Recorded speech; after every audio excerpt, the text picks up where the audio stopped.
অনেক রেসিপি তো দেখিয়েছি আপনাদের। চলেন আজকে আমি আপনাদেরকে একটা স্পেশাল রেসিপি শেয়ার করি।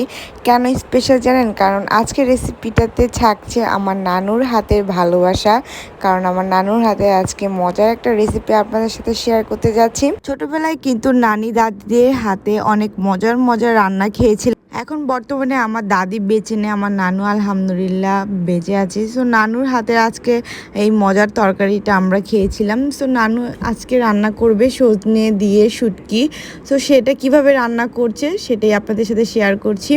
এখানে নানু অল্প পরিমাণ তেল দিয়ে দিল, দেন তারপর দিয়েছিল পেঁয়াজ কুচি, রসুন কুচি আর শুটকি একদম অল্প পরিমাণে। দেখেন সব কিছু ইউজ করছে, বাট খেতে কিন্তু অনেক বেশি মজা।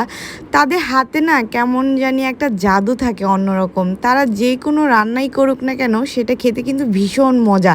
দেন তারপর এখানে সজনে দিয়ে দিচ্ছে, আর সজনেগুলোকে কিন্তু নানু হলুদ মরিচ তারপর হচ্ছে ধনিয়ার গুঁড়া লবণ দিয়ে প্রথমে মেখে নিয়েছিল। দেন তারপর এখন কিন্তু সজনেগুলো দিয়ে দিল আর কিছুক্ষণ ঢেকে দিয়ে এটাকে নেড়ে সিদ্ধ করে নিয়েছে। এই তো হয়ে গেল সিম্পল রেসিপি, বাট খেতে অনেক বেশি মজা ছিল।